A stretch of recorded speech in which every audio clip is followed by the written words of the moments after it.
Is this thing on?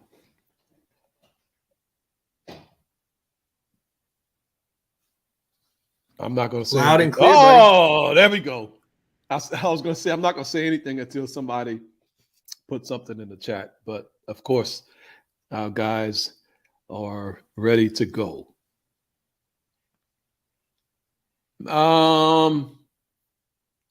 Good evening, afternoon, good day, good eye.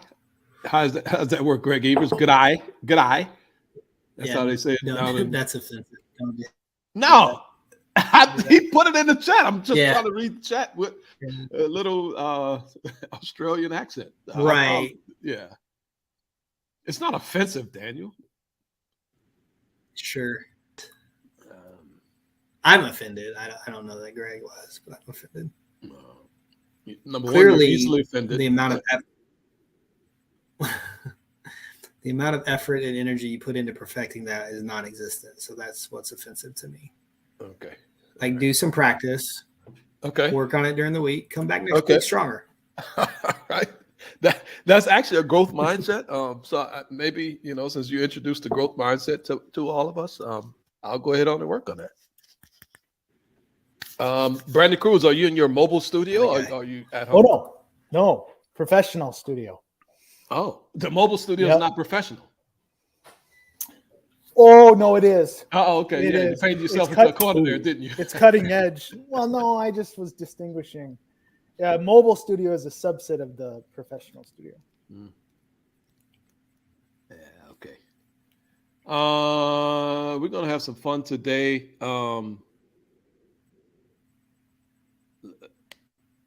What is Seth talking about? Read mindset. Oh, Dr. Carolyn Dweck. What's the name of the book, Daniel? Mindset. Is that the Mindset, the New Psychology of Success? Oh, yes, Mindset, the New Psychology of Success. Oh, okay. I didn't know that was the name of the book. I read it and I didn't remember that was the name of it. Okay. Well, I'm reading. Since we're talking about books, I'm reading a book right now called The Good Life. It's basically. Oh yeah. Oh yeah. It's by these two professors. The longest running study of people. It started back. It's 3 generations ago. They started at Harvard. They started studying people to try to figure out what makes a good life, basically. So they literally track people from it's 3 generations, and they would like give them questionnaires, and they would do in-person interviews. They did that for years and years and years and years. It's very interesting. The book so far is extremely interesting, and basically, I'll give everyone the cliff notes. The key to having a good life is having strong, successful relationships with other humans. Boom. All right, let's move on. Yeah, I think I've read a book that referenced that study, honestly. Yeah. It's really actually very intriguing just reading about the different people, participants in the study. Yeah. We'll try to find an audio book for Mr. Cruz since he struggles with reading. And I'm not joking. People think I'm joking when I say that, but Mr. Cruz literally doesn't read, probably because he doesn't know how, but he won't say that out in public. I do struggle to read. That's true. Not like educationally, but. Are you sure? I don't really appreciate that. What you're doing there, by the way. What? Putting on a play for us to look at? Kick off the session here. How about that? Yeah, that's a good idea. We're gonna start with a poll too. Poll is up. Oh, let's talk about this play, man. Looks like it's a surprise onside kick. These are always fun to work. Yep. I'm a referee. It's really fun to work. Yeah. These plays.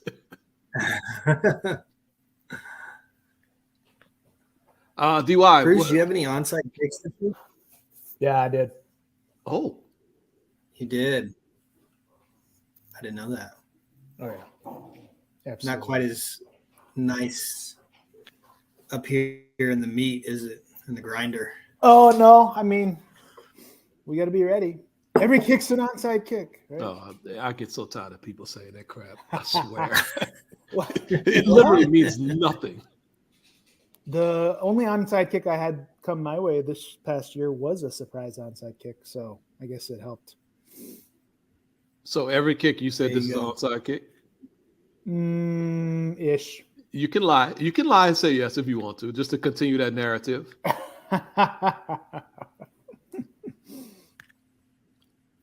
So DY, how do we handle these? Like seriously, because it looks like what is that, 5? He looks to be either breaking the plane or really close to breaking the plane. And if you're not expecting an onside kick, normally we give him a little bit of leeway. Let's say all of a sudden the ball is dribbled down the middle or just another direction, just an onside kick. How do you switch from I'm gonna let this dude go and I'll just warn him to, oh shoot, I need to throw my flag? How do you do that? Well, if you're thinking as the ball is kicked that I need to warn that guy and then it's an onside kick, you need to probably throw your flag. I know that, Because but literally, how do you do that? How do you change your brain to do that?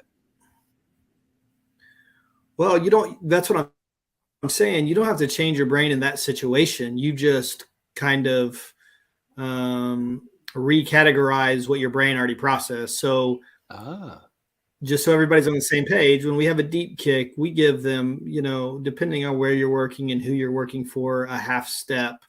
Some folks still a foot down beyond the line before the ball's kicked. And in that situation, we don't necessarily have to have a flag for OFK. We can go and warn the kicking team, even though by rule we have a violation of the rule. And an onside kick, we're going to treat it like a plane. And so anything beyond the restraining line is really a foul for OFK. So if you're sitting there thinking and not thinking this is an onside kick, and then 27 flashes and you think, ooh, I'm going to warn him, and then your brain sees the ball rolling on the flat field, that's when you need to trigger that, okay, that warning is actually a foul and I'm going to throw it. What's more challenging, and I don't have a great answer for, unfortunately, so we may be offering some refunds, is if he doesn't rise to the level of a warning and he's just barely breaking the plane, because I will tell you that even when an onside kick is coming and it's that close, it is incredibly difficult to process what happens first, right? When we're talking about a toe or a knee over the line, that's so hard. And so I don't know. I don't know what the answer is. I think I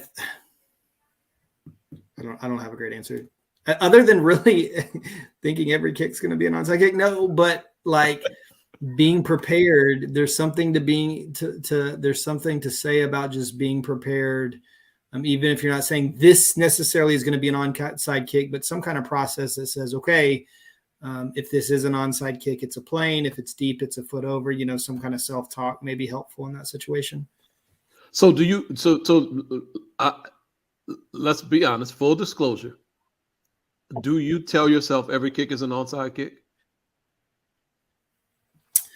No, I try to sell myself as I'm settling in, be ready for an onside kick every time. Do I execute 100%? Probably not. But you tell yourself be ready. You don't say this is an onside kick, and then I try to. Yeah, I just try to say be ready for an onside. But like, I mean, there's situations where you just know it's not going to be an onside. So like training yourself that way, you think anyway, and overcoming those complacencies is challenging. Yeah. Okay. So it sounds like we put this every kick is an onside kick notion to bed. I don't know. Corey might do something. Corey with all his bag, flag. I bet Corey does it. Yeah, all that bag, flag, touch, bag, all that stuff that he does. I don't know. Yeah. Okay. I'm gonna stop the poll. It seems I don't think. Oh, I'm sorry. Go ahead, DY. Well, I was just going to ask you, in your previous life as a deep wing, you don't have to think about OFK, and that's really the most most That's the quickest thing that's going to happen that you're going to have to kind of scramble to get your mind around. So I don't know if like, Correct. I mean, you need to be ready for touching for sure, because that can all blow up fast. So what did you think about? Well, that's what I'm saying. For me, I thought it was easy from our perspective because we're 10 yards downfield. So really the only thing I want to do is see the ball get kicked off the tee. So once I see it get kicked off the tee, I can make adjustments after that. If it's dribbled off the tee, well, shoot, I got an onside kick. If it's kicked off the tee, it's either going to be short or deep. And I can really tell that pretty quickly. So I think from the side judge, field judge perspective, it's pretty easy. And I don't see a benefit in telling myself this is an onside kick and prepare every kick like it's onside, because I don't know. That's just, to me, it's just not practical. But of course, again, we're no one's governing body. We're no one's supervisor. Especially you. Exactly. I'm someone who does things in a weird way a lot of times. So I would just continue to have this conversation with other people and see what they say. If people say, look, I'm going to tell myself it's an onside kick every time and it works for you, please continue to do it. I just like to dig at some of these cliches that we like to use all the time. Okay. All right. Okay, what should replay do here, Mr. Cruz? Because we gonna have a lot of replay stuff today. Oh, really? Good. Oh yeah, I know. This is exciting. You know me. I'm pro RO. Okay, all right. Go back and work on that one a little bit more. 56% said the RO should stop the game to verify that A27's block was legal. Parenthetically, from a timing perspective. That was a big word for you. It was a big word. Okay. That means in parentheses for everybody who's scoring at home. 39% said since A27's. I'm already sick of you tonight. 39% said since A27's block was more than 10 yards downfield, it was legal. And 6% said since it's an onside kick, we should stop the game to ensure no A players broke the plane of Team A's restraining line. No. So we're not going to OFK offside on a free kick is not reviewable at all. Correct? At all. So even when Daniel blows it and just misses it, totally misses it, we cannot get help from the booth on that. That is not a foul that replay can create. It's interesting, because there's other plays involved with bodies in relation to lines that are reviewable. So you would almost think that, gosh, maybe that is reviewable since it's somewhat objective, but it's just not by rule. So it's not. Okay. Well, the other thing that we can get confused too, Brandon, is, when we say, well, every single aspect of a play is reviewable when we start reviewing it. Well, that's not always true. This is a play where we can create a foul, and it's not true. You finally found a cliche that is dumb. Right. Because every reviewable aspect, sure, exactly. I get, but I mean, that doesn't even matter because every reviewable aspect is always reviewable, anyways. Correct. So I don't even know why that cliche exists. Doesn't make sense. So we got a question. Okay. On B for A27's block, from a timing perspective, how many seconds does he have to wait for it to be legal? Good question. Firmly implanted in cheek. Okay. So we'll get to the rule. Then okay, let's hang that question. C said what? A27's block was more than 10 yards downfield. So it was legal. So let's talk about the rule. Let's talk about the rule. Is the rule reference about location of block? Is it about location of ball? Neither.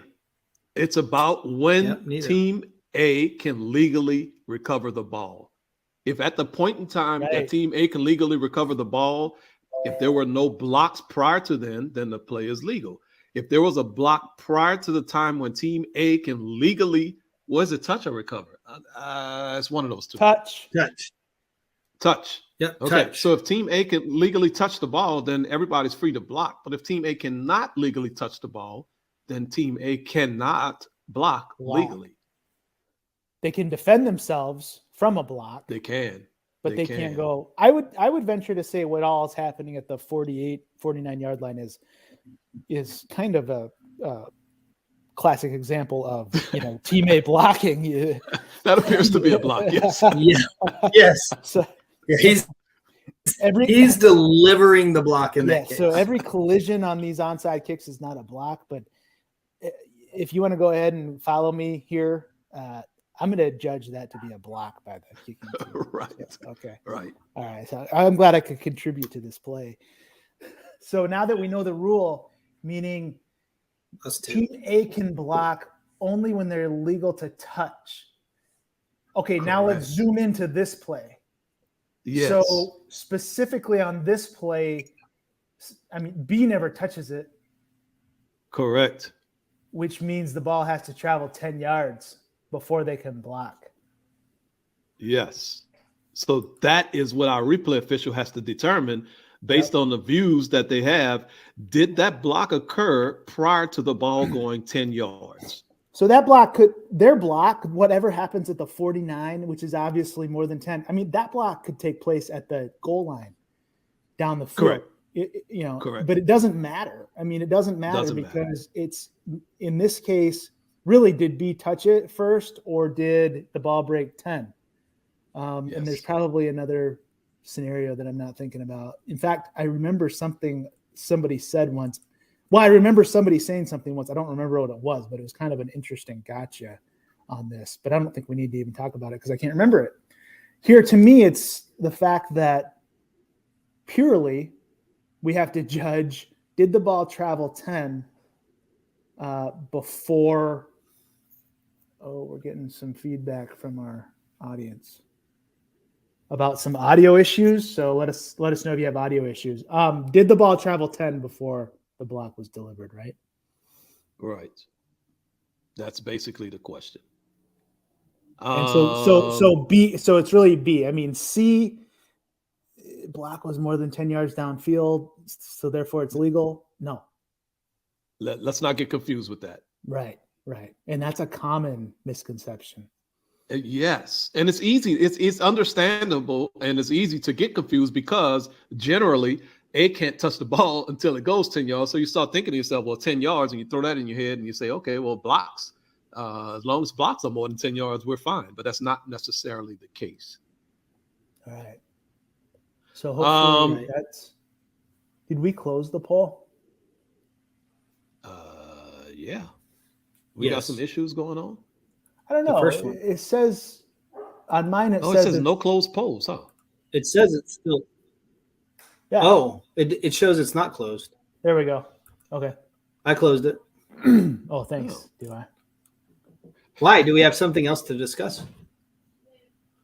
Not from a poll perspective. No, we've just got some issues with not issues, but questions. Well, I think there are issues. Let's talk about the center judge. Yes. So question. You're talking about the center judge's movement. Center judge's movement. That's one question. Why would the center judge wind the clock as the clock is dead when it's recovered by the kicking team? So that's an interesting. We can talk about that, right? Yep. That's really interesting. So I noticed also it might be the umpire at the top of the screen on the kicking team's restraining line or the back judge. That's a good point. Like once we read onside kick, we don't want to move at all, right? Yep. Just stay. So obviously we know our mechanics are to come in at some angle into the middle of the field, somewhere between the numbers and the hash or whatever you want to do. But if it's an onside kick, we're better off just standing still and focusing on our areas of responsibility, whatever that may be, from whatever position we're working. Talk about the clock, though. So is this a situation where we wind and kill because of touching, or how does that work? So it depends on what the judgment of the center judge is, I think. I think if the center judge judged this player to stick the catch, then I would say we would not want to wind the clock. If the center judge judged this player to have maybe not stuck the catch or bobbled it a little bit and then went to the ground, I think it's very appropriate for him to wind the clock and have at least 1 second go off. Right. So, yeah. What do you see? His left hand comes off the ball, but I mean, I don't know. Is it? Yeah, I appropriate to personally, hold the way second I option? judge this, I don't see this as a reason to wind the clock. But again, if the center judge saw something different, Right. then it is appropriate for him to wind the clock. Yeah, for sure. So I think maybe perhaps the center judge, hopefully the center judge ruled that when that left hand came off the ball, there was a slight bobble. And if that's the case, that's legal touching. The clock starts on legal touching, right? Which is, this is obviously legal touching beyond 10. So, for example, if this ball ricochets off, number 39, we got a hot clock at this point. So if there's a bobble, that's a second that needs to come off for sure. Correct. All right. So is this a foul then, or do we not care?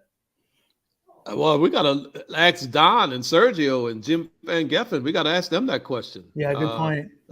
Whose call is this on the field? And that's one to me. I would love us to have this discussion in our crews. DY, have y'all had this discussion? Because it's right down the middle. Yeah, no, I would say probably not. I mean, specific to the early block, when it's close and it's right in the middle of the field. Yeah, I don't know that we've had that discussion. It's just really hard with our mechanics on this play to work. I feel like this play accurately. Yeah, we must be having some sync up issues. Yeah, DY, are you hearing me or no? I'm hearing both of y'all. Okay. Well, anyways, I don't know what's going on. But anyways, with all the movement by a few of the officials on this play, it just makes it a lot more tough to work this play, right? So we're running in from the top of the screen and the bottom of the screen, and we're not trying to do anything but just point out how we want to ideally work these onside kicks, which is from a set position, no matter what position we're at on the field. Correct. I think the tough part on this particular play too, Brandon, is that field judge, side judge, we're on the receiving team's restraining line, which also happens to be the line that allows to legally touch the ball. It'll be very difficult for a field judge or side judge to rule on that block. However, they're probably in the best position to rule on the block relative to the touch. But it's almost impossible, to be perfectly honest, to work the touch and work the block. It's just impossible. Yeah, I don't know if you could piece it together, like saying, so what would your thought process be? You would almost say, okay, I don't even know if this is humanly possible. The ball is beyond my position, meaning more than 10. And then there's a block, or you're saying, or do you work the block first and then find the ball? Absolutely do not work the block first. I normally don't tell people what to do, but absolutely not. I almost cursed. Do not work the block first if you're on that restraining line, because there's only two people that know where this ball was touched. And that's the field judge and the side judge. If we want to provide analogies, that would be like working the pass and then working the lineman downfield. Right. But you'll never get it right. Right. Okay, so what are you saying then? Work the block and then boom. I don't know what I'm saying, because I'm gonna be honest. I don't know what's the best way to work this. I think you have to. I think you have to see the contact and then find the status of the ball, just like we do so many other categories of the game. Correct, but who's going to do that? And the people in the best position to do that are probably not going to be the people to actually do that. You see what I'm saying?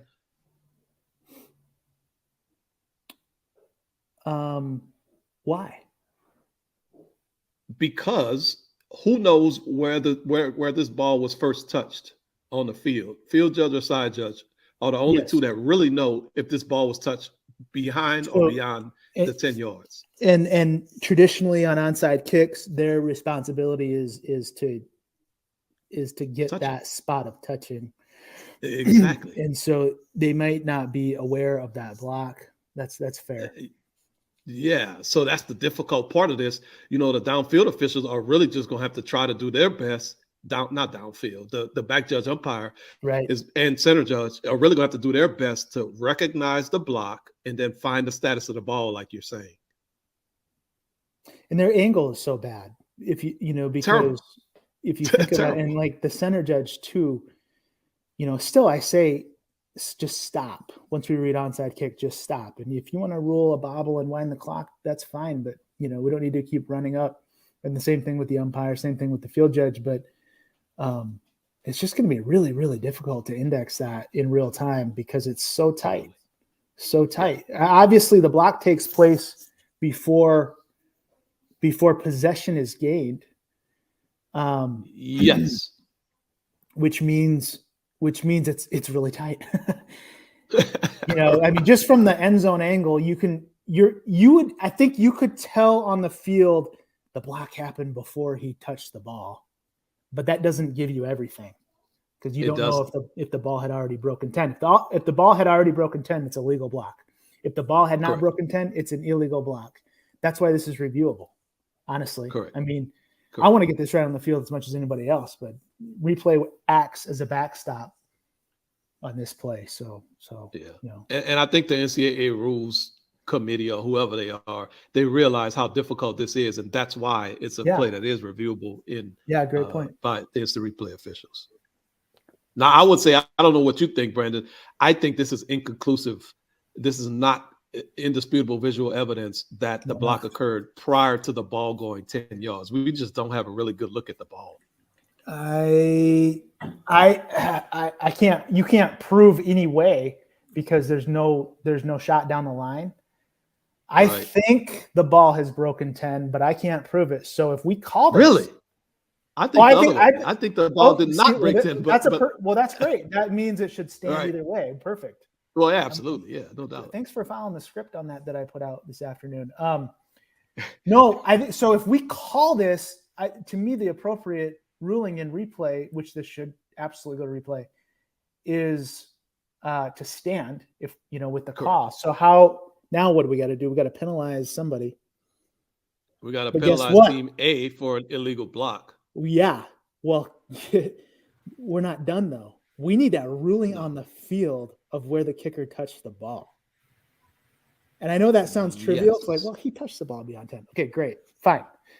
But if we get so caught up in the block and we don't properly understand where he touched the ball, is that impactful to this penalty enforcement? That's extremely impactful because what Team B would likely do if this ball was touched before it went 10 yards is decline the penalty for illegal block and take the illegal touching spot. Yeah. It'll be 1st and 10 Team B at the illegal touching spot. Okay, good. But that's a great point. We got to work through this play. But if we rule the recovery as legal, meaning ball broke 10. I think you're back, DY. We're hearing you good now. If we rule the recovery legal, meaning ball broke 10 before he touched, Team B obviously, and by the way, there's a flag down for this. Replay stands with that. What are Team B's options? So Team B can't get the ball in that case, correct? Team B cannot have the ball without having another kick, you mean? Well, let's just go through the options real quick to make sure we're on the same page, meaning me. Yeah. Ruling on the field is legal recovery beyond 10 with an an IBK, illegal block on a kick. I think that's the code. Okay, so now I have no idea what the code is. I'm impressed that you know that. Actually, I'm not impressed, but it's interesting that you would know that. Dude, I know it all. You already knew that. Okay, so the enforcement is the recovery spot an enforcement spot? No. Absolutely not, because the ball doesn't belong to Team B. So exactly. No. If it's an illegal block, if it's an illegal block, then obviously that happened while the ball was loose. The basic spot's the previous spot. The foul is by Team A, but I think that enforcement spot is pretty obviously going to be the previous spot. Correct. So we got to penalize previous spot and re-kick. Correct. Let's just make sure that, team A fouled. So I don't know. It could be, we could fall into a trap thinking, well, okay, then B should get the ball. Well, not necessarily. Yeah, no. Yeah, we're You know not what I doing mean? that. Yeah. So Yeah, just, yeah. somebody might come in and say, well, this should be B's ball. Well, what's that? See, my whole point is that all depends on the ruling on the field. Right. Is that And a the legal ruling on the recovery or field is not? two-part, like you said. Yeah. Yeah. It's a two-part ruling on the field. We need the touching spot, and we also need the flag down for the block if we judge the block to be before A was legally able to touch the ball. Yeah. Ooh. So I know that referees take this play off, and then this play happens, and somebody's just going to say, I have illegal blocking on a kick. And so, okay, well, great. You can tell it's going to go to replay. You can tell it's going to go to replay from the top row in the stands. You know what I mean? Right. Especially Right. your position as referee. Like, oh man, this is going to replay. Okay, well, what's the ruling on the field? Because if it's tight to where the ball was when the block occurred, guess what? It's going to be tight. It perhaps could be tight With the if that's actual a touching. legal recovery or not. Yeah, I mean, yeah, right. Yeah. And really, we should be saying proper language, the touching. It's really not about the recovery; it's about the touching. No, it's about the touch. Yeah. Yep. So I think Brandon, if I'm jogging down as a referee, first of all, I'm laughing like, okay, I didn't have to work that play, but damn, they really had a tough one. Yeah, and they're going to say, somebody has a flag down. You say you're laughing at us. You better get ready to make an announcement. I know. Yeah. But if somebody has a flag down, I think the first question I'm going to ask after they tell me what the foul is, okay, I'm going to ask who has the ball, because that's very important, because then that's going to get us down the path of the touching, the recovery, and all that Absolutely. other stuff. I mean, yeah. What's the result of the play? Just onside kicks. Onside kicks. Just always ask what's the result of the play, even if it's the most obvious thing you've ever seen, because legal recovery by K. What's the result of the play? What's the result of the play? Watch challenging. What's the result of the play? Oh man, that never gets old. Took us a little while to get that one going. Correct. So I always ask what's the result of the play. I love that. Okay. All right. That's a good way to kick the session off, so to speak, huh? That's good. That's really good. Seth, by the way, is advocating that the kicker stuck the ball. Of course he is. First of all, Seth is delusional. That the kicker did what? Oh, stuck the ball. Stuck the ball as naturally. an athlete, as part of the game as an athlete. He stuck the ball. He caught them. He clean catch. He bread basketed thing. He's grabbing it all in his gut and everything. This dude has no hands. I mean, come on. I think he illegally touched it 1 yard beyond the kick. He kicked it right into his own chest. It's awful execution. All right. All right, good. We're off and running. So we talk about movement. We talk about replay. We talk about lines. We talk about tough deals here. Here's another play.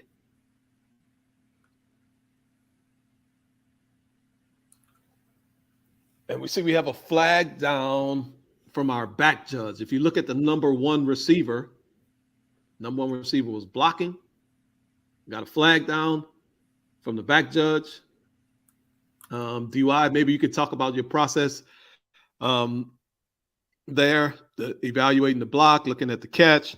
How do you do both? How do you determine if the timing is right? And then we obviously have to have a conversation, was this pass touch at or behind? What's the deal here? So I guess, DY, let's start off with you talking about how are you going to work this from a visual mechanics perspective? Well, so we've got a 2x2 formation. So the line judge is at the top of the screen. So the back judge's initial key is the tight end in this situation. So this is one of those plays where we're going to start visually on our initial key for him to communicate what the play is going to be rather than starting somewhere else and then being ready to come back to him. He's going to run this out, and it's a speed out kind of thing really quickly. And as soon as this play starts to materialize, we're going to see there's nobody around because there's two DBs up here up top. There's nobody around the tight end. And right around that time, this number one receiver is going to flash into our vision and take us into the contact that he makes with our defender, who was on top of our safety, who's responsible for the tight end. He's up top. And so what we have to decide now is, because what's going to happen is we're going to see the tight end flash out, and then we're going to see the number one receiver come in, and then we're going to see the collision with the DB, and then we're going to see the ball, and we're going to have to put all of that together. And the reason Tuta mentioned the timing aspect is because most of the time these kinds of plays are designed to have the catch and the block happen, if not simultaneously, almost simultaneously. That's what the offense is trying to accomplish. And those teams that are really good at it are really good at it. And it's very difficult to decide, was it early or was it not? Because if we're in question, we're going to go back to this kind of bang, bang idea where we say that the block and if we can say bang, bang relative to block and catch, that we're probably not going to have a foul. What we also have to be mindful of, Tuta, that comes into play here, is the proximity of the block relative to the pass, because as we get further away, maybe the length of time between the block and the pass gets elongated a little bit. And as we get closer, well, it doesn't have to be very early at all to be materially restrictive to the defender's ability to defend the pass. Does that make sense? It does. So, okay, so you're saying the closer the block is to the catch, the less time required to make it a material restriction. Yeah, I think that's how we need to. I think that's how we need to think about these. Okay. Okay. Cool. All right. So good. All right. Good. So on this particular play, so let me just, the punchline for the back judge is this is great place for us to be looking, and we really, as it may be challenging with those two different concepts. I think that's where we were starting coming at us at once. But in this compressed of a field, we're on the numbers and inside. It's great. We want to officiate all of this. And then also, by the way, have a sense of where the ball was caught in relationship to the line of scrimmage. We may not know, when we're talking about a big toe, but in general, we want to have a sense of where the ball was caught. Got it. So you mentioned the timing and the proximity. Do you feel like this timing, I'm just asking you your judgment based on us watching video, is this timing sufficient enough to warrant a flag for offensive pass interference, assuming all the other elements are met? Yeah. So this is why I mentioned the space and the proximity scenario, because this is really, really tight. To me, with the safety coming down to make a play on this ball, this timing is enough to rise to the level of a foul, just because of how tight it is to where the ball is caught and the way the safety reads this play. Right. Cool. It's close. It's really close. Very close. But I feel like it's right there where it rises to the level of a foul, the timing perspective, in my opinion. Okay, good. You're saying because of what number 9 did, is a possible anti-statement to that, if number 9 is just standing there, then it doesn't? Or is it because he's actively pursuing? That's a great question, Brandon. And I was thinking about that same thing, because as I was just kind of working through what I thought about this before really we even started talking. I don't know. I mean, it's probably a foul either way, right? He's blocking, he's early. Number 9 running downhill to make a play on this just really solidifies it for me and makes me feel really confident that's a foul. Is that a reason really to change it from not a foul to a foul? Probably not. I think that if we have early blocking this close to where the ball is caught, we're probably safe saying it's a foul. You agree with that? I'm fine with it. I just wanted to understand that is quite a lot if this isn't an already difficult call with all these elements, that's another element that is a lot to. Yeah, that's a good point. And probably we don't need that. Maybe that's more just for me, a really helpful indicator that sells it, as I'm officiating this play, putting myself on the field. Next level. That's a good job. So this is sufficient Michael Billiken, timing. sufficient timing based on the proximity. Yes. That's where I'm at. Meaning this is a sufficient delay based on the proximity of the block to the touch. Oh, sorry. That She agrees. that creates foul for OPI if everything else is met. Yeah. Okay, good. So Michael Billiker, I don't know where Michael's been. Michael, we've been missing you here. But he made a good point, and we talked about it on the first play. We're going to see that repeatedly today through a lot of plays that we talk about. You know, we keep talking about this movement deal, moving with a purpose. Brandon, I know you've heard it ad nauseum this year. MVP, movement with a purpose, whatever they say, move with a purpose, MWP, whatever. WP. Yeah. Let's work every single position. And springtime is coming up. Line of scrimmage officials, let's work to just stay still. And as soon as you feel like, okay, it's time to move, hold another second or two and then move. Work on that in the spring and see how it works out for you. We really, really, really advocate not moving because this is a situation where it's really easy to miss whether this was behind the line of scrimmage or beyond the line of scrimmage because it's really tight to the line of scrimmage. And if as a line of scrimmage official, you can tell as soon as that pass started coming there, you know, the natural reaction is to start moving to give space. And we don't need to necessarily move because we have to work that element because the back judge is coming in. Daniel throws his flag and he's coming running in and he's going to ask you a question. Was this pass caught behind or beyond the line of scrimmage? And line of scrimmage official, you have to know that. You can tell the back judge look at his body language. He's doing exactly He's that. excited. Well, yeah, but Yeah, I mean, exactly. He's doing exactly that. He's trying to initiate some communication. And, you know, I love getting the ball down right there. I just think line judge, come in, just be actively engaged in this conversation. I know we've got O2Os, but man, I don't know. It just feels much better to me if we go ahead and get together and piece it together like in person. You know, Right. Like I agree. the remote work thing. Everybody's has to go back to the office now. Let's get back to talking face to face when we can on the football field. I think that works better. Brandon, you go into the office? Oh yeah. I go to the office every day. Okay. I walk. It's about 20 paces to the table. Okay. Yeah. Yeah. Okay. Hey, the other thing is, what are you working on these days, Brandon? By the way, what are you working on these days? Oh, I'm working on if a I lot. could ask. I'm working Okay. on a lot. Oh yeah. I'm working. I'm trying to make sure American Express stays paid, baby. If I can offer, remember the old days when we give them a yard? Remember that whole thing? This, by the way, so this play was not even though this is touched within a yard of the line, this play was not what that was intended to talk about, even though 1,000% of officials basically took that unwritten philosophy and applied it to every possible OPI scenario, IDP scenario. This is not the play that was intended for, because that philosophy was intended for when there was doubt, like when a receiver was moving forward when he attempted to catch the ball and threaten the line of scrimmage. So this player's not moving forward. He's just moving out.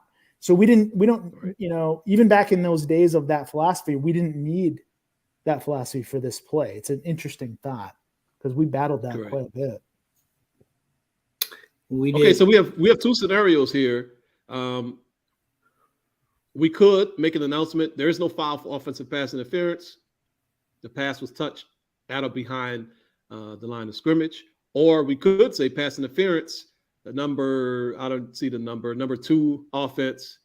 Either way, whatever announcement we make, the replay official is involved in this play.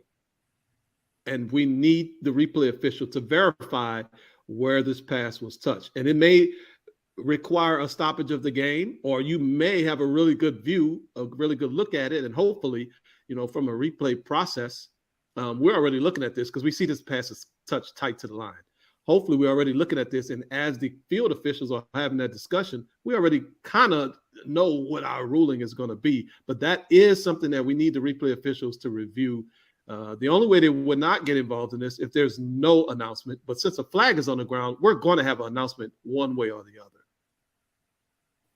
Yep. Great point.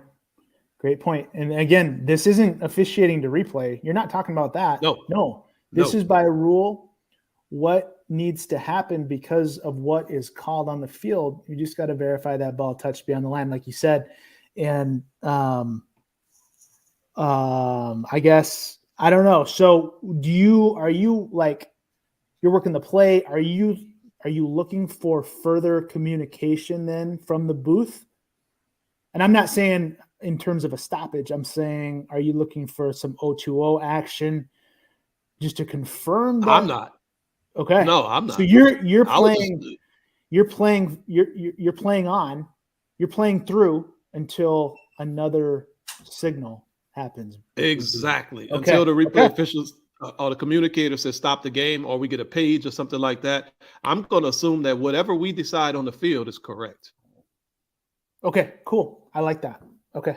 Just replay officials I don't ever want to hear replay officials say, well, you guys didn't give us enough time. I mean, what? Yeah, I don't want to hear that. I can't listen to that either. What is that? I would lose my mind. No. What do you mean? If you need to stop the game, stop the game, period. Well, but first of all, the back judge throwing a flag like this with this timing, it can literally only be 1 or 2 fouls. Sorry again. Right? Okay.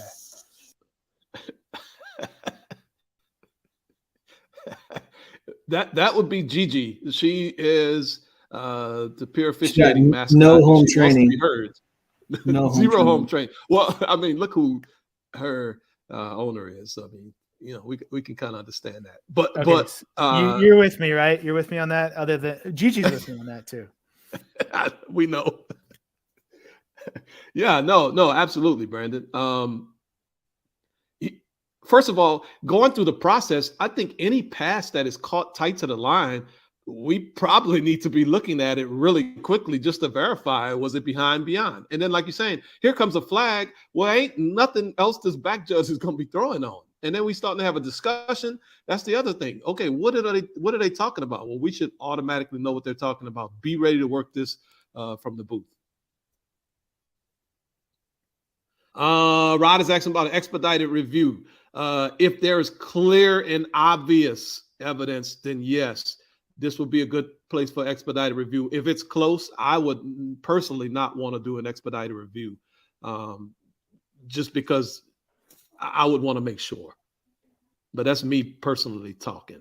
I'm not a replay communicator. Can we reverse via expedited review or just confirm? Yes. No, we can reverse. We can make any replay decision via expedited review other than targeting. Yeah. I like that. Yeah. Jim says it's clear and obvious on the line feed, so he's ready to expedite this review and say, look, whatever. If we determine that the ball was touched behind, then he's ready to say, no, this was touched beyond. Okay. Nice. All right, cool. Richmond and Maine, the Black Bears. We had a conversation about Black Bears before. I love that mascot, by the way. Richmond are spiders. I think a black bear would kill a spider any day of the week. All day, every day, twice on Sundays, probably. That's just me, though. Okay, quarterback scrambles. Runs up. The ruling on the field is an illegal forward pass. And you can see the flag down on the play. Again, we talk about movement. If you take a look at the line of scrimmage official at the top who threw the flag, he's already starting to move as the quarterback is nearing the line. So what that indicates is that we didn't fully process that action. And I know, we got to pass downfield. I know we thinking about all this other stuff, but let's really try this year, this spring, as line of scrimmage officials, stay still. Please stay still, stay still, stay still, stay still. So let's talk about this though, Brandon. And we got to get involved from the replay booth on this play, probably, right? Passer behind or beyond the line is reviewable. Yeah. Yes, it is. And we just talked about onside kick. OFK is not reviewable, but amazingly, passer beyond the line is. I mean, why? You know what I mean? Right. Yeah, Right. That's just an aside. Brandon wants everything to be reviewable. No, actually, I want nothing to be reviewable. Okay, we're good. We're good with it. Brandon hates replay officials, by the way. That's not true. All That's replay not- I officials don't- close your ears. Brandon hates them. I Oh. don't. Every last one of them. Go ahead. Yeah, no, I don't hate replay officials. No, he doesn't. That's not true. Okay. So hold So, on, yeah, Brandon. This It'd is be great if this was reviewable. Yeah. Well, DY, to help me out here, because number one, that's a great number, by the way, for a quarterback. I love that number. Okay. He threw the ball, like he released the ball way past the line. What are we talking about? Is this Ball a foul? was Is it not way beyond the line, clear and obvious. Wait. But It's not So- the rule. what's the rule? What's the rule? Oh, yeah. What is the rule? Everything Replay has to be officials know. beyond. Body and Everything ball. beyond. Every part of his body, Man, and of course the ball. So, So it if makes this the- really tight now, and really Yes. unfortunate if we're on the line of scrimmage and we start moving as he gets to the line. We've really put ourselves in behind the eight ball. look at Sergio. Look at Sergio. Just the replay official is just coming out in Sergio. he wants to right? stop. He Let's wants to see, let's see if stop I him. can stop it. And what's Yeah, it's gonna crazy, be no, tough. but and just It doesn't work. with the line of scrimmage official moving like this, the camera does the exact same thing. That's why it's so hard to judge this, and even for you to stop it, because that's not a good stop. It's not. It's not. But guess what? The line of scrimmage official is already moving. I know. If- I if- know. You So know, that's the point. We The gotta think camera- about that, man. Yeah. The camera operator's goal is to keep the ball centered in the frame, and so he's going to move with the ball, and that's exactly what happens when we move. Our eyes, we get all discombobulated, and we lose our judgment. So this is a great training play to cement. Let's just stay still. Where are we moving to, Stay anyways? still. Where are we going? Right. Yeah, exactly. Are we going to get a spot? We can't be going to get a spot, right? Because this dude is throwing the ball. Yeah. So we don't even have a catch yet. So we can't get a spot without a catch. So those are really things to think about. Really, really, really just work on that during the spring. Just lessen our movement. Okay, yeah. All right. All right. We're really on the move this session. How Oh, about yeah. that for a punt, Yeah. Brandon? Oh. Oh. Oh, too soon. Wow. Brandon, who do you hate more? Line of scrimmage officials I that don't- work I don't know tackles why or the- replay officials? H word is necessary. It's not. There's no hate involved. It's just. Which ones do you strongly dislike more? Line of There's scrimmage no, officials. there's no dislike. It's just opportunities, man. There's just these trends is what's annoying. It's trend lines, not people. Yeah. DY, wake up. Uh-oh. Here we go. Oh.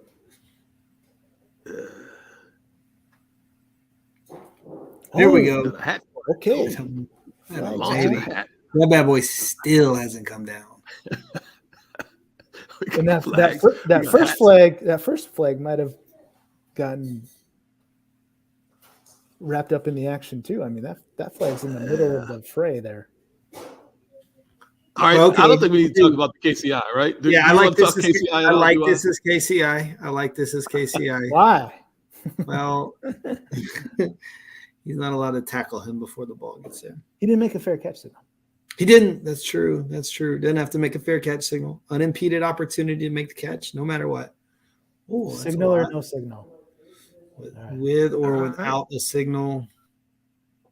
A lot of We got a fun. poll up too, by the way. Look at number 16, who also was the KCI person. Get him more. He decided to give a dude the business. Yeah. Let's Get your talk seconds. targeting. Yeah. Let's talk targeting. Oh yeah. Here we go. Nice. Oh yeah. What? So- What? I didn't do anything. Exactly. I mean, come on, man. We got three elements of targeting at play here. We need to evaluate all three to determine if we're going to have a flag. Well, we obviously we got a flag. We got a flag and a hat. So we got something. We got a flag, and a hat. Yeah. The question is, do we have targeting? And then We we're may end going up with to figure a- out if we have targeting by using our process that we love so much here. This is Pure Officiating. It's an interesting play because I know where you're going next, and I'm a little bit upset, but it's all right. We shouldn't be. we may end up with a John Roan soundbite on this deal. Oh, 2 times in one night. Maybe. I don't know. we got to watch that. John may send us a friendly cease and A desist. cease and letter. desist. Or like Or he might ask for some royalties or something. NIL. Say, look, yeah, exactly. NIL. Use my voice. yeah. Trademark that. Tell the lawyers to update the whole harmless. So we're in Logan, Utah here. I have never worked a game in Logan, Utah. It really It's fantastic. That's unfathomable. I know. That's Utah a- Sneaky has some of the best fans in college football. Oh, for sure. Think about that. BYU, tremendous atmosphere. Utah, Utah. tremendous atmosphere. Utah State, tremendous atmosphere. When they're good. Yeah, sometimes. Oh, really? Little bandwagon up A there. little bit. It's all right. Ah, They've been good I've for never several been. years. I mean, for off and on, I'd say every, I don't know. I don't know why I want to put numbers to it. For sure, every other year, it seems like they're good. I'll just say that. Yeah. Okay. Whatever. So DY, you talking about the result of the play. What are you seeing here? You know what? This reminds me of a game that we worked. West Virginia at TCU. Is that what it was? West Virginia at TCU. I forgot my contacts at the hotel that game. Oh yeah. We had a blow up play Very like this. distracting. Oh, jeez. That's okay. Just a handful. I can be a handful. Can But be. DY, you worked a play like this, and you had the touching element, you had the KCI element, you had the blocked into, not blocked into. You had everything on this. How do you work this? How do you get to this point? Because this ball might be touched by A. It might be touched by B. We can't really tell. Yeah. The first thing is going to be a shocker, isn't it? That really what I want to be doing is being totally stationary. I don't want to be moving the ball when the ball's. I know that's going to surprise the community. Going to get a lot of feedback in the chat, but just want to get stationary. I personally would like to be a little bit closer with a little steeper angle. That's just how I like to align myself visually. And then what's really important is that you don't just mail in the play after you get that beautiful, nice and easy 7 coming your way. That correct call for the Right. I got KCI, flag. It doesn't matter what else happened. I got, I don't know. It's KCI, Team B. And then we got to just keep officiating through that. And if we're stationary and we just bank that and continue to work the play, sometimes those things can really stand out to you because here, what's going to happen is we're going to get a Team A recovery. So who touched the ball first is going to be a piece of that result of the play that we're going to need to be able to communicate to the referee. So I think it's really in physically being stationary and then mentally just not stopping the process, continuing to officiate all the way through, which I think clearly we do. We get this other flag thrown by both the deep wing and the back judge.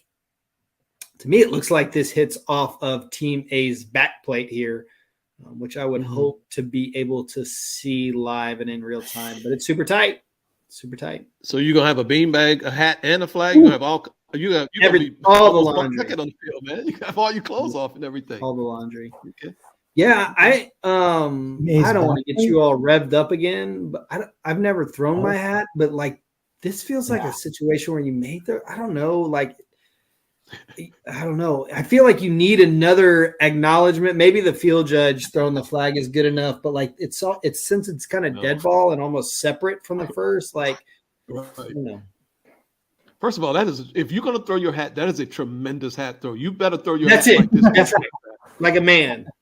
Exactly. You don't just drop your hat. Absolutely not. You you sling rip that hat it. to You the want to moon. be careful. Yeah. Careful. You throw What? it like this, it might come out, in a couple different pieces, and then what are you gonna do? Other than if you're in the locker room before the game and that happens, I mean, We got another hat somewhere. We'll find another hat for you. find another hat. I don't know. Yeah. You just Great rock job it. by the back judge, though, continuing to work through the dead ball Yeah. period and catching that action. Absolutely. 'Cause, Absolutely. I mean, it could have been, we're playing the result that the field judge got it, but what if the field judge didn't see it for whatever reason? Yeah, we totally. got that's a type of foul that we absolutely cannot miss. We cannot miss that foul. So No. great job by the back judge. Yeah. All right, let's close the poll. I really can't figure out the results of the poll. Let's start with element number 1. We have 10, 5. Somewhat of a split. Let's just 20. We have 20% of the people say this dude is not defenseless. Okay. Oh my. That's a problem. Yeah, that's a problem. Well, okay, let's Well, hear work us through it, Brandon. Yeah, help us out here. He's a player on the ground, Play on the ground. so he's defenseless. So he's defenseless. Just stop right there. Yeah, we don't even go any further. He Finding is him defenseless because he's on the ground. Period. Yeah, it doesn't have to be any of this outside field of vision stuff. None of that. He's on the ground. He's defenseless. So defenseless players are, protected, right? Okay. Exactly. Protected from specific contact to specific body parts. Yeah. And by the way, on the ground isn't an interpretation. That's by definition, right? Yes. There's no interpretation there at all. So 20% of us really need to maybe go and check out what players are defenseless. And here's the deal.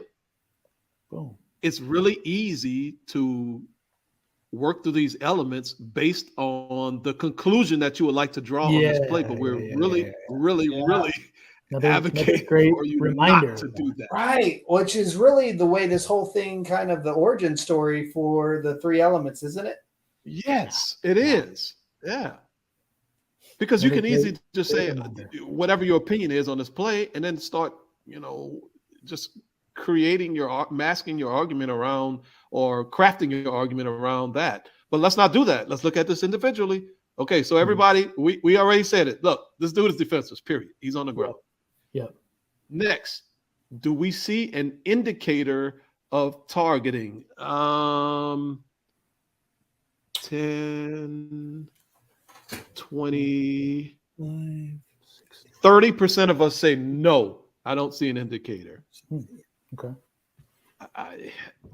I think a dude ramming his head into another dude's head is an indicator for me. I don't know, maybe you see the game a little differently than I do. I think if you're using your helmet as a weapon, that's a pretty good indicator that you're going above and beyond a legal tackle. Yeah, I think that's an indicator. This is clearly an indicator of targeting. Brandon, do you have? We don't need to a lot of times, like on a defenseless receiver, it's like, well, he was chopping his feet and then he kind of had his body tilted at a 25.5-degree angle instead of a 26-degree. Forget about that. Here, it's just, he just plows his head into another man's head who's on the ground. Right. That's an indicator. So that's an indicator of targeting. So that's a pretty element 1 is yes, element 2 is yes, but we still need element 3. So let's throw the flag then. This targeting. Let's let it rip. Finish the process. Oh, finish the process. Okay. Whew. Okay. Forcible contact to the head or neck area that rises to the level of targeting. We have 80-20. 20. 80% of us say no. Correct. Okay. Perfect. 20% of us say yes, which is fine. Yeah, then call it. Now let's talk about if you judge that. Because exactly. Weirdly enough, 5% of people said that this dude is not defenseless. They do see an indicator and they do see forcible contact that rises to the level of targeting. That's very interesting. That is interesting. Mm-hmm. Yeah. So okay, we just had a definition issue. Well, on that specific 5%, we had a definition issue of a defenseless player. So that that's the only thing that held us back from throwing a flag there. Okay, I don't think this is forcible that rises to the level of targeting. I think it's forcible that certainly rises to the level of a personal foul. But I don't have this as forcible within the context of targeting. Daniel? No, absolutely not. And I don't know how to help, right? If you're seeing this as forcible, I don't know what to say, what clever saying or instruction there is out there, but it's just not. Because with one chance in real time, I could easily understand why. Gosh, Sure. what did that guy? He just thrusted his head into that man's head, and that guy's head maybe hit the ground or whatever. I don't know. And you see that once, and it might easily, gosh, should we go targeting on this? And so, but we do have to run through the process. On video, to me, it's different. I agree. And I don't see forcible contact that would rise to the level of targeting either. And the other thing to consider here is clearly this is not the crown of the helmet. This is more the front of the helmet. So we can't use 913 in this situation. We only have to use forcible contact to the head or neck area of a defensive player, which clearly the contact was to the head. So that's not even something we need to worry about. The only question is it forcible enough to rise to the level of targeting? And I agree. I just don't see this as being forcible enough to rise to the level of targeting, but clearly a personal foul. Yeah, absolutely. A personal foul. Yeah, it doesn't belong in the game. This is not a football play. Which is why let's go back and hopefully I don't get lost myself or lose anybody. But okay, so whether or not he's defenseless is objective, right? We said that by definition. So I don't think we need to go over that much more or anymore, rather. The indicator thing, I feel like I just want to revisit real quick because I think it's important we understand what this indicator is designed to do for us and what it's really intended to mean. It's really about, and we've used this language before, but I know always, we've got new folks rotating in, and maybe this process of going through the three elements is new to you. I mean, we can maybe talk a little bit more about that. I think Tuta laid it out well for us. But what we're looking for is something that goes above and beyond just football, right? Like how we know these players are taught to tackle, and we see almost something extra that goes beyond that. And, I don't know if you want to say it's intended to inflict harm or whatever, but it's just something a little bit more than that. Well, when the player's on the ground on his back and you're on top of him, there is literally no football for you to do, right? Like there's nothing you can do here that wouldn't go above and beyond. And so that's why this inherently has to be an indicator, because there's nothing at all for him to do with a player who's on his back as he's on top of him and the play's coming to a conclusion. I don't know if that was helpful, but I just think we need to understand that when we're talking about indicator, it's just something that doesn't really work in the context of just trying to make a play. And we use tackle often, but this is a great example that where the idea of tackling a ball carrier doesn't really apply. So we've just got to be able to kind of extend that understanding to other elements. Cool. So is the call then UNS because of that, or is it UNR? Ooh, I think. Look, I thought about UNS. I did. If you felt almost like this was taunting in nature, I think you could. I think it's a personal foul. I think that's what it is. I think it's too close, and I think he's an idiot. But I don't think he really like. All due respect to his family and parents, I don't think he's like doing it like the play's over and now it's something totally different. I think in his mind he's doing something football related. I just can't imagine what it is. But I mean, golly, he already ran into the guy early, so who knows? What do y'all like? It's a weird one. It's after the play. I mean, I think we would want this to be a dead ball foul. So I certainly think UNS is on the table. Yeah. I don't hate UNS here within the context of not a football play. Yeah. Something that involves not a football play. It feels more like UNR to me, just for some probably, I don't know, holdover. I think that's where I am, but I'm with you too. I don't hate UNS, so that would not be a problem for me. Okay. All right. So we got a ruling on the field. Daniel ruled the kick was first touched by the kicking team. Team A. Yep. You got a beanbag. Got a flag for KCI. So hang on. There was also a touch by the receiving team, though. So this recovery is legal. The result of the play is a legal recovery by the kicking team. That's important. No. Could be. Daniel said Team A touched it first. I know. B then touched it. which makes Oh, the B subse- touched it afterwards. You saying okay? Yeah, Yeah. it went off of A shoulder pad or whatever Daniel called it, nameplate maybe, and then into B, The receiver. the receiver, subsequently recovered by A. So the result of the play is a legal recovery by A. However, we have a beanbag down for illegal touching of the kick by A as well. We also have a Right. flag down for KCI by A. Right. And then we have this dead ball foul by who? A? A. Yes. By A. Good Yes. Lord. A's doing all the fouling. A's doing There's all that the one dude too. There's one dude Yeah. who just It's one dude. That's rolled. right. He just went rolling. So I guess all of that isn't that big of a deal because KCI, is just a spot foul with basically That's it. Easy. the ball awarded to the receiving team. And then that's if we go dead ball with this UNR or UNS, Right. correct? Which I would strongly advocate doing if it's that close to the end of play and it's just a dirty Unnecessary play. action. Yeah. Yeah, I Okay. really want to make sure we enforce that penalty. So then, regardless of any of that other ruling, KCI establishes whose ball it is. 15 yards from the spot, it's B's ball. Then go ahead and just move it additional 15 yards up the field, and it's still Yep. B's ball. In the Perfect. instance where we go live ball with that UNR, does that change Yeah. anything? It does. Oh, live ball. Live ball UNR, live ball KCI. First touch by Well, then kicking we team, have to touch by B, legal recovery by A. Then we can't enforce the UNR because there's a touching. And the enforcement spot would have to be the previous spot, correct? For live ball UNR. Because B Yes. does not have the ball at the end of the down.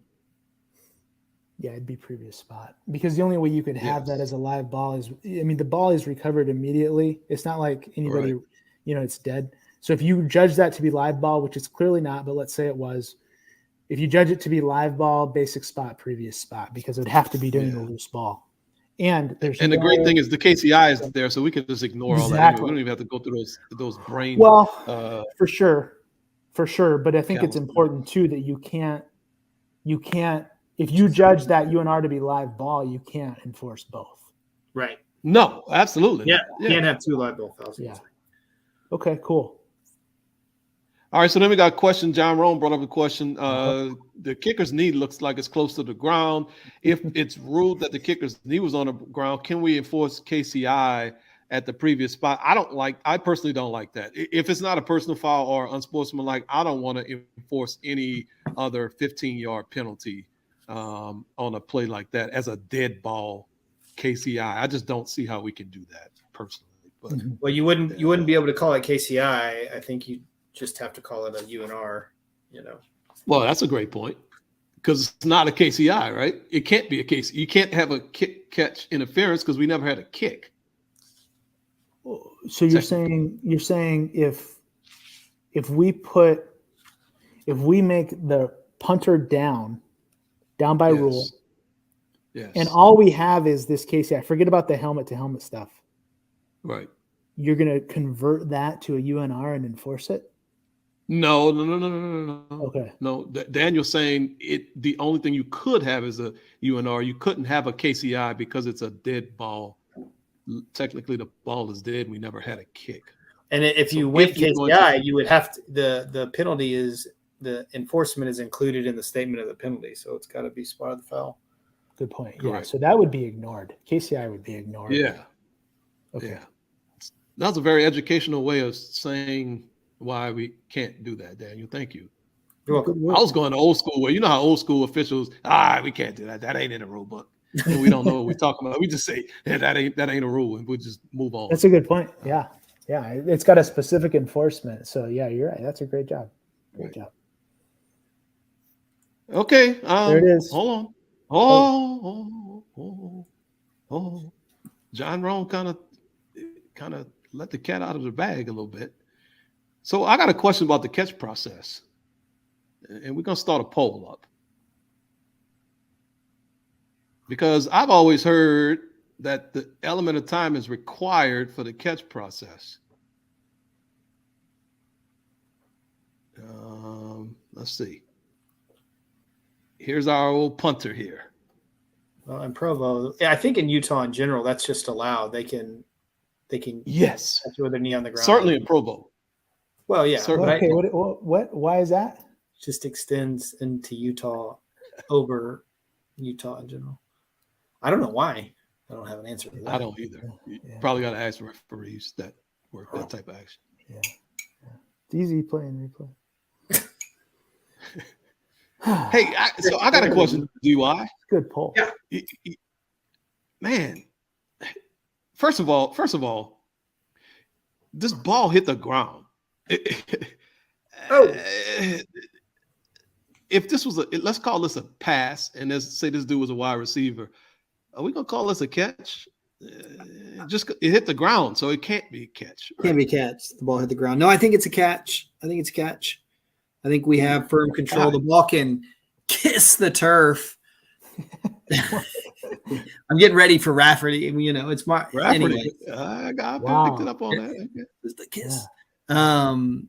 As long as we don't lose if we establish firm control and the ball subsequently hits the ground, as long as we don't constitute that or characterize that as a loss of control, that's okay. Ball can hit the ground. That's what it looks like here. We've got firm control, and then we kind of graze the grass, and we can even do it, a little bit more firmly than that. Mm-hmm. But if we hit the ground after we gain firm control and then the ball moves, and there's standards you can apply to it. I don't know if we want to get into all that, but the ball moves and we feel like there's a loss of control, then you couldn't have a catch. But we can have a catch when the ball hits the ground. All right, perfect. Well, we got a poll up right now, and what we're asking, man, we either 63 is down or he's not. And how do we know if he's down? Does he have to complete the process of the catch while his knee's on the ground?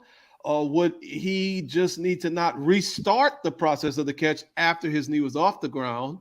Or I have no idea. I don't understand what the hell this question is about. And I don't understand the options. Or I have no clue. You've already got a certain percentage to bite on the I have no clue, which I like. Look, just be honest. Exactly. I mean, think about it. Wow, this is a great poll question. I do not understand this question. What are the options above? I love it. So this is a backward pass, right? Just so yes, he's attempting to gain possession of a backward pass. Okay. How do we know when a player gains possession of a loose ball? By the way, that's a layered question. No, it ain't. We had this. We were talking around the water cooler about 2 years ago. And I think Daniel and I schooled you on this. No. Because the question is, no, not going there with you. Okay, well, how does a player gain possession of a loose ball? I think that's the question, right? Because the snap occurred, which is a backwards pass, as you told us, and number 63 has to gain possession of this ball at some point in time if we're going to rule him down, right? Yep. If he never has possession of the ball, then we can't rule him down. Is that correct? Sure. Yes, that's absolutely. Okay, so how do we know if he gained possession of the loose ball? Control body part and time. Oh. That's how we know. Right, there you go. Process of the catch, basically.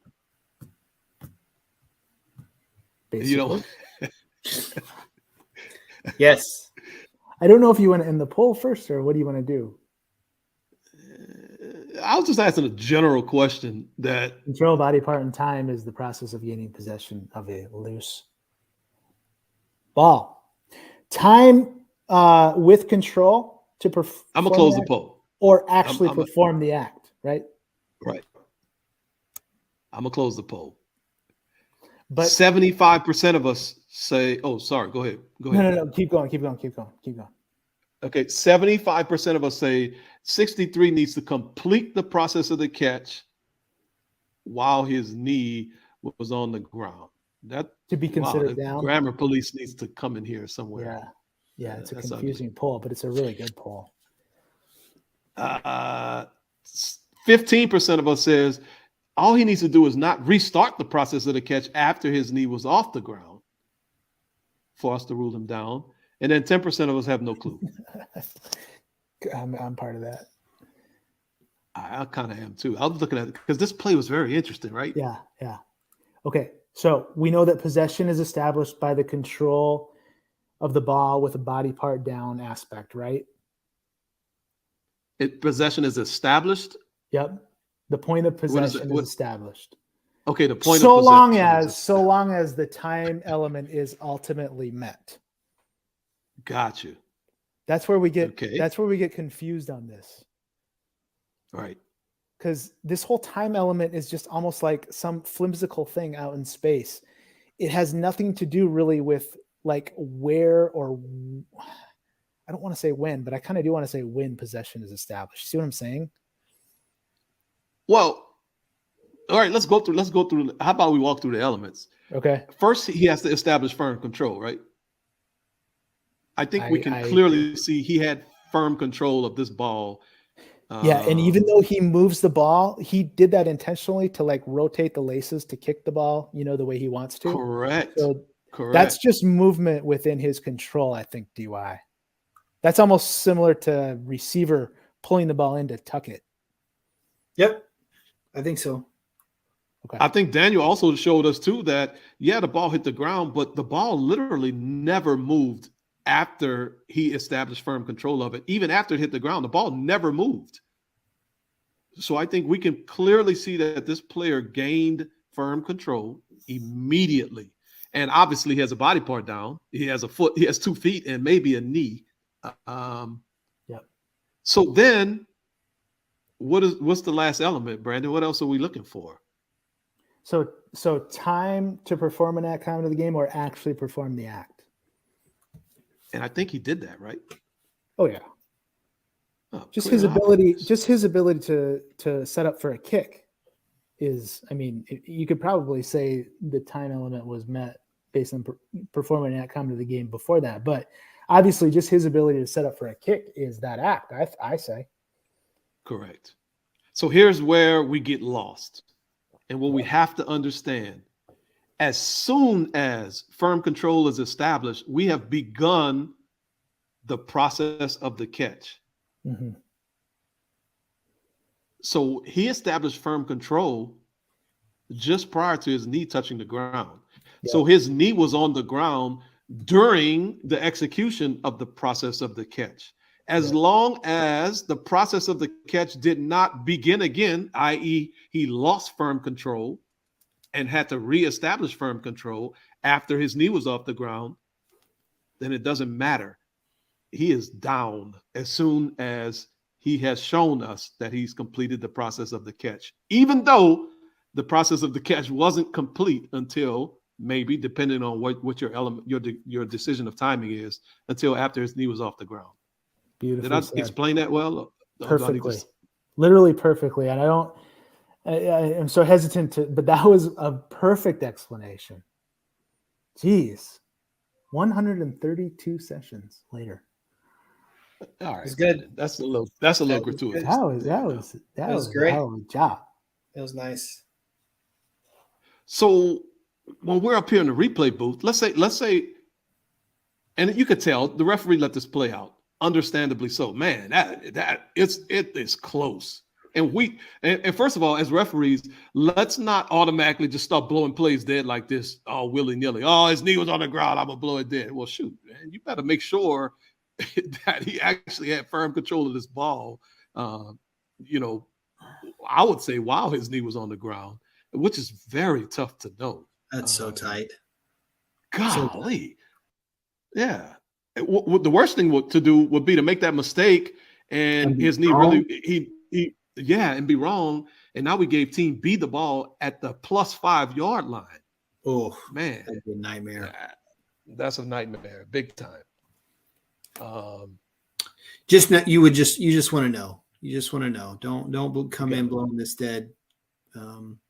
Looking for screen time. Make sure that you know.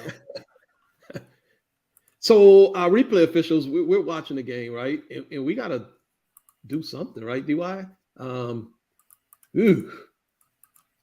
Hey, we better got to be working. We just said we don't want a referee coming in here and just blowing this dead if we're not 1,000%. You guys need a lot of help, but you need help on this specifically, don't you? Yes, absolutely, because it's too tough. It's too tough to see. Yeah. So the replay official has to understand the process of the catch, how to apply the process of the catch relative to this specific situation, right? If we don't understand, then we may not be able to properly rule on this in the replay booth. Yeah, absolutely. So Michael Billick is saying, if there's no replay, what do we do? I honestly think, Michael, you want to work this the same way, whether you have replay or not. I would not advocate for us to just go blowing whistles and killing plays unless we know 1,000% sure, especially a play like this, that the play is actually absolutely. Please take that away. Yeah. Now in replay, we have a backstop where we probably could lean on saying, when in doubt, let it play out. But honestly, I don't even like using that kind of stuff. I want to just work the play as if replay didn't exist, and then we'll let replay help us out if need be. Yeah. And then, and you would even want to extend that further without replay. Like, then definitely. Exactly. Yeah. Any doubt, don't blow it. Yeah, because that would be really punitive, right? I mean, that's extremely punitive, and you can't fix that. There's no way to fix that. Oh my gosh, no replay, and you kill that, and they get the ball on the team B, which is initially team A's 5-yard line. That's not good.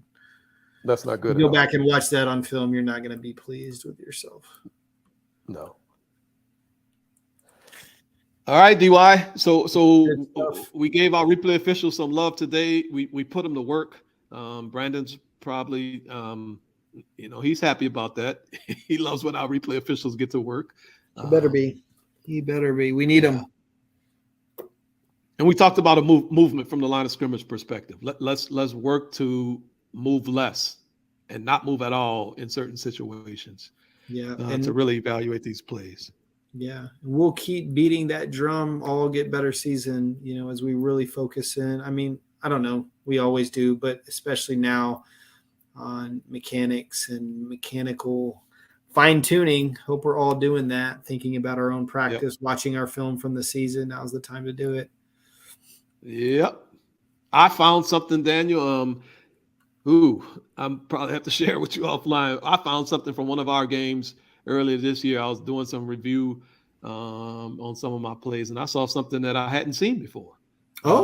Interesting. Yeah, absolutely. Yeah, and it's something that we just really have to work on together as a crew as we move on into next year. So I would strongly advocate and echo what you're saying, Daniel. Look, we got to start. This is the off season. Let's watch what we did last year and really figure out ways that we need to improve. Yeah, because there's areas that all of us need to improve. That's right.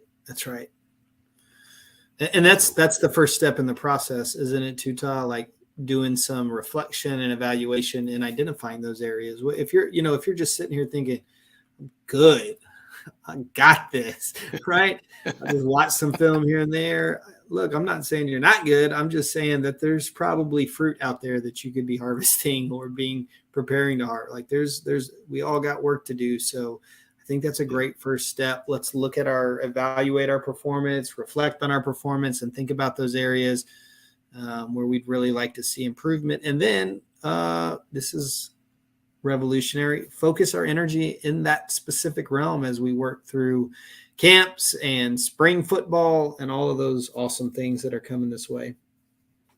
It's funny. We just reload for I try to take a little break maybe in January. Although we continue this, but in terms of really ramping up and getting ready for August, late August, early September, like we're starting now. We've turned the page. It's 2023 football season, baby. It is, huh? We don't get to stop, man. So, all right, man. So that's another session in the books. Appreciate it, DY. Yeah, man. 1:33 next week. Do it again next week. Later. See ya.